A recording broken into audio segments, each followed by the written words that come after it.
কোন খাবার কখন খেতে হয়, কিভাবে খেতে হয়, কি উপকার পাওয়া যায় সেটা বোঝার জন্য আয়ুর্বেদ শাস্ত্র মতে ঘি সম্পর্কে একটি তথ্য আপনাদের সাথে শেয়ার করি।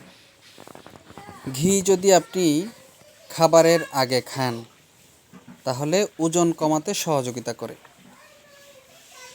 খাবারের পাতে ঘি দিয়ে যদি খান তখন ওজনটা বাড়াবেও না কমাবেও না, অর্থাৎ স্বাভাবিক রাখবে, ওজন যা আছে তাই রাখবে।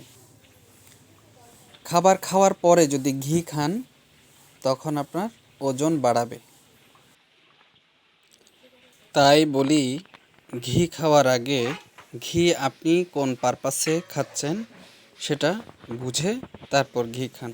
এতে আপনার অপকার হবে না, বরং উপকারই হবে।